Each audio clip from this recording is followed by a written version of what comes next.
Hello and welcome to Out of Combat, the Casters and Cantrips after show where we talk about the most recent session, which was episode 8. I'm Virtual Spectre here with Moves Like Jagger and Bun E. E Dreadful. dreadful. I'm so used to calling you Bun. It's fine. You can just good. You can say that. It was just really funny because you panicked. Yeah. Episode 8. We got a crew. We have a crew. We don't have a ship, but we have a crew. We have a crew. I don't know about them yet. I didn't think it was going to happen this quickly. Like when we're formulating the plan and we talked to Kurzak and Karzak, and then it's like, well, what are we going to name the ship? I'm like, oh shit, I didn't think this was going to be the moment, you know? Yeah. You were ready. You did have a name. Named the ship? Yeah, we kind of talked about it in our secret chat of potential a ship name. But I feel like we weren't 100% sure, and you just like made it happen, and it made it so like real. I don't know. It felt natural. It felt good. It felt real good. It's a pretty good name. You said it, and I was like, yeah. I don't know. A lot happened this episode. It was definitely not a combat episode. It was there was a lot of RP and like planning and overcomplication. Yes. Way over complications. So we kind of ended with putting the crew together tentatively. But we got some how did it feel trying to come up with a sensible plan for how you might like steal a ship in this scenario? I feel like because we're streaming, the stress is more intensified because if usually when, we're playing around the table, there's no cameras, nothing, right? Yeah. And then you have more time to discuss with the party, but because it's like a show, we gotta kind of just roll with it. It doesn't matter what decisions we make. And then, I mean, characters can argue and like, well, how about we do this? But like, usually these types of moments take a lot longer when you're not on camera. But so, I think it was pretty stressful, and I just had to go with whatever was like on the top of my head. But we also discussed it in our secret chat, like what's gonna happen? What are we gonna do? Yeah, I thought you handled it well, like considering. So it didn't seem like you didn't seem stressed out. If that makes in sense. my mind, I'm like I'm crying, but like when we're streaming, oh no, Alistair's got this. Yes. Yeah, I was kind of thinking about it when you and Mac and Cheese, when your characters were having your conversation talking about the plan and whatnot. I was thinking to myself, like, all these different scenarios for why it wouldn't work. And I was like, I need some clarification here. And so when we came back as a group, that's where I was like, oh, but like, are you guys in like a super hurry? Do you really need this ship? Or, what happens if, this scenario? I wasn't sure why you were asking that. Were you trying to like be the voice of reason, or? Well, part of it was like, I feel like it's questions Hayden would ask in that scenario. But also as a player, I was thinking to myself, like, do we need to do this now? And so I wanted to see if maybe there was some information I could get from your characters about like, are you trying to be somewhere by a certain time? Like, what do they got going on? So it was more of me trying to like dig a little bit into character motivations, because I only gave a cursory glance at our private Discord. So I saw that the plan was to get a ship, but I was like, okay, let's see how the plan gets brought up in the game, and I'll like ask some questions. It was just information gathering and throwing out maybe like alternative scenarios. For me as a player, I didn't want to wait for an opportunity to present itself. Like, oh, here's a ship. Like I felt like as Azric is a pirate, like he's gonna take a ship. So I thought upon me as a player and an Azric that Azric would take action to obtain a ship rather than buy one, which is like minimum 10k gold, which is like a ridiculous It's amount a of gold. lot. Yeah.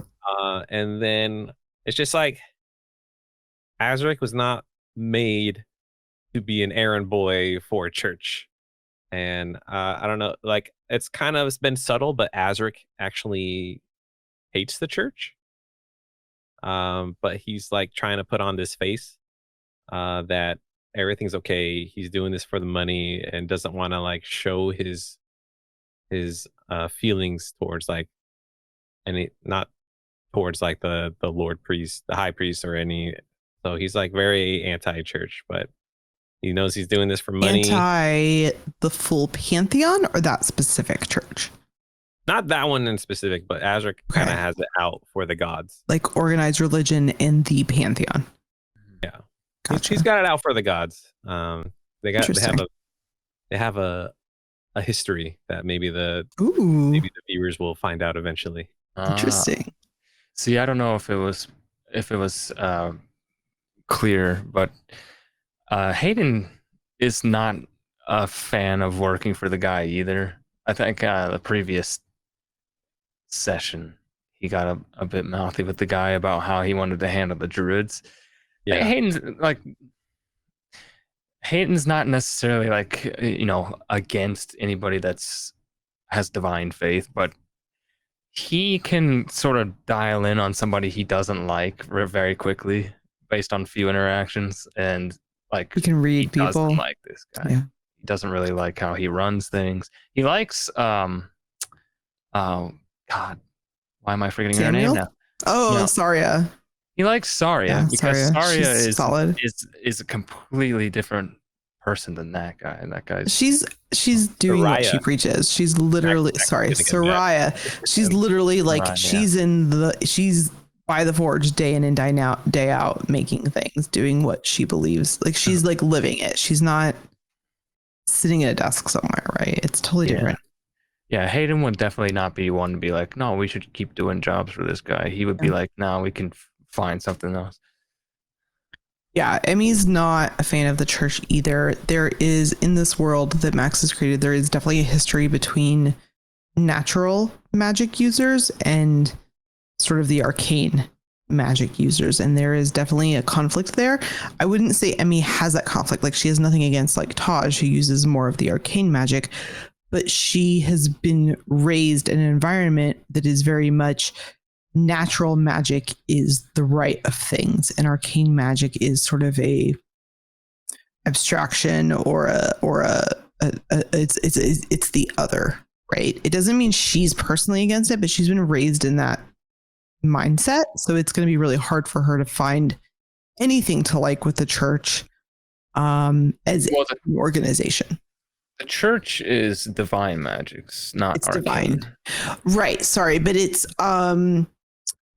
not natural. It's not nature. Arcane.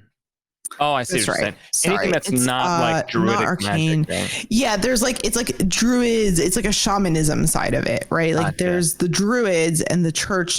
Like we don't praise the pantheon. In this world, there's a very clear divide between the pantheon, which are like the gods, and the spirits of the natural world, which would be like, this isn't pertaining to this world, but I'm sure you've all heard the name Gaia, representing like the earth, right? That would be like the druids. They represent like there's a spirit of the earth, and there's like, actually, if you ask Emmy, there is a spirit of the ocean. It has a name, and she worships it as if it was a god, but it is not one of the pantheon. It is the spiritual embodiment of the entire ocean. And the druids there is like a clear divide in spirituality when it comes to that. So, which is probably why that guy did not take the druids very seriously, because they represent a completely different way of believing than what he represents, like what he believes in, which is fair in his, if you're like looking at it from his perspective. To me, I think it's just it's getting in the way of business. He doesn't care about the spiritual. True. There may just be that to it. True. Yeah. And Hayden has less so experience with people that focus on nature. He doesn't have. He might not have had any run-ins with any druidic folk or anything, but when it comes to like the church divine stuff and then arcane users, he's run into both over the course of his life. So that's why he has sort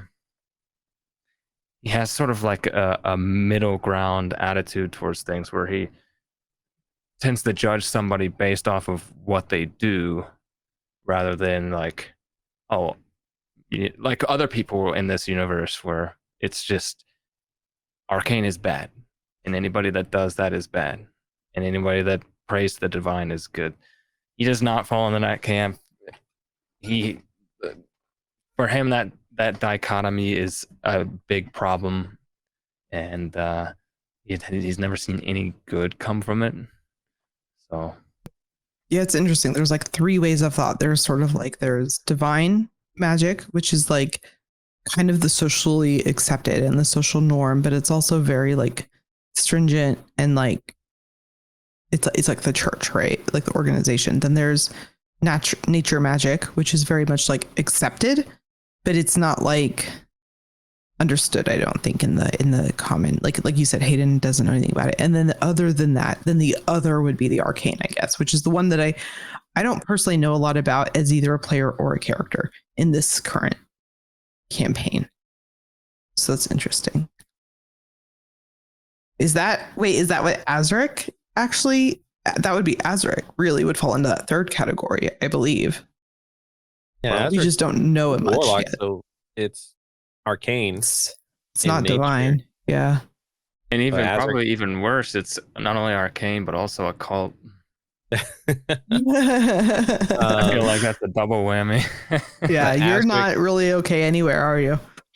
Well, yeah, but Azric is trying to spin it because he's an Aasimar, so he's touched by the divine. He's good at talking his way into being that way. Yeah. Yeah, I mean, there's some interesting stuff going on with Azric that our characters don't really know. Well, this shit I don't even know. Like when I was doing death rolls, and all of a sudden Max was like, "Oh, you get up, by the way," and I'm like, "What? What? Oh, you don't know about? So we still don't know what that was. I don't know either, as a player or character. So yeah, so Max told me that out of his back pocket. So I was like, if you watch the stream and you see my eyes, are like, wait, what? Like. I'm so excited to see what Max is going to do with the Warlock, because like Warlock's one of those classes where the DM can either choose to be like really hands off or really hands on. And I think he's going to do the latter. Well, because Max and I, we work out a lot during the week. And before this campaign started, he's like, hey, how weird do you want to get? And I told him, I was like, let's do some weird shit, man. I love it so much. Well, yeah, I don't know what Max has in store, but I wouldn't say like I have a pretty robust backstory, so I'm curious to see what Max is going to do with it. I'm excited to see that. I'm really excited to see how Hayden and Azric deal with this crew, because I personally thought you'd both kind of want to be like the captain, but then it didn't seem like that was the case, and I didn't know like if you like, do you think Hayden is going to be like butting heads with Azric, or is he kind of like he's in charge in his mind, but he's like back in the shadows being in charge? Or well, the quartermaster's job is part of it's also to advise the captain, because while the captain is the leader of the ship and he makes the ultimate commands and lays down the guidelines for the rest of the ship, quartermasters are there to be sort of like the captain's voice when the captain can't be around, and also is in charge of, like, honestly, the food, water, like feeling out the mood of the crew and informing the captain on, like, is the crew happy, or are they unhappy, what supplies should we, do we need to stop at port to pick up like more ammunition? So a lot of people are coming to the quartermaster and reporting to the quartermaster, and then a lot of that gets passed on to the captain. So I feel like there's a lot of back and forth already that's going to happen as just a part of the job. But like I said, we have no idea if this crew is going to be functional. We have no idea No if clue. any of this is going to work out. Might not So, succeed. Yeah. You know, we just have to wait and see how things shake out. I'm so excited to find out though. Like it's gonna be really I've been wanting to do a seafaring campaign since gosh, for like 10 years now. I've never really done one. And this is exciting. The fact that you're a druid and we're doing a seafaring campaign is gonna be so OP. I'm really excited about it. I can be swimming creatures now because we leveled up. So I can now swim. I now have swim speed, and I can also, and then I just took this on a whim. I took navigator's tools because I was like, surely someone else will take them. But I just thought it made sense because I was like, well, how do the druids, when they go to the surface, figure out where they are in the ocean? They would need to know how to navigate by the stars. So I just took it. And now I'm like, oh, I'm actually going to be maybe I'm actually going to be useful on the ship. I wasn't actually expecting that. So I'm really excited. I think it'll work well to Cooter has the feat where she always knows where north is. So like with you and like guiding from the stars and Cooter telling you to always knowing where north is, I think. Yeah. I don't think it's because like I don't think we'll get lost. Like as long as we've got some wind, and actually once I get certain spells, guess what? We'll always have wind. So I think we're going to be solid. You're right. A druid is kind of OP for the sailing campaign. I think the biggest issue is going to be, because there are a lot of pirates. That's the thing that I don't even know if viewers are realizing. I know this because I worked on the map. There are a lot of pirates in this world. Are we going to be combat capable when it comes down to it? And I don't mean as far as fighting the church or fighting the other ships. I mean, fighting other pirates who are seasoned, dedicated, seafaring combatants. That's what I'm scared about. Because only pirates have wizards, and so they're going to have casters. Will have it. And not to mention what Max mentioned to us is about the hunters. Yes. The conservancy. You're right. They're out there too. Really bad. So it's like if we see another ship, we need to panic because it's another pirate ship. Bad. Is it hunters? Bad. Yeah. Well, I think it makes it more harder because once we get on the expedient, we can't. And if we get in combat, we can't cast spells. We could, because those people will know right away. Yeah, that's true. We're gonna have to like mind our manners until the coup happens. Well, I don't have to. I'm a druid. Yeah, your Hooters are. I'll just do my thing. Yeah, Emmy doesn't even know what's going on. Really, she's so confused at this point.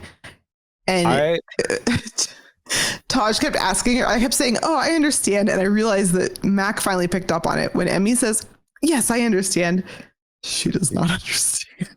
I almost I was on the verge of pairing a new one into Emmy. Like, you want to be a pirate. This is how pirate life's going to be. You cannot expect people are not going to die. This is blood. This is skullduggery. This is what a pirate takes to be a pirate. But I was like, oh, this is too soon. This is not the time to destroy Emmys. I was wondering where you were going to go with that. And I was also wondering how much I was annoying you by Emmy being so difficult in the plans. But you have to realize she doesn't understand what she's signing up for. She just doesn't. I think this combat this is what will break Emmy's fantasy or romanticizing pirates. But then I'm worried because then why is she going to want to stay with you guys if it turns really violent? That's not what she's about. So and I'll say this, Hayden, not a pirate. He's up for adventure. Yeah. But when he was saying casualties to a minimum, he really doesn't want to see he wants the captain alive. He wants he wants most of the crew alive. If this can be done, Cooter's the same too. If this can be done in a manner we have spellcasters.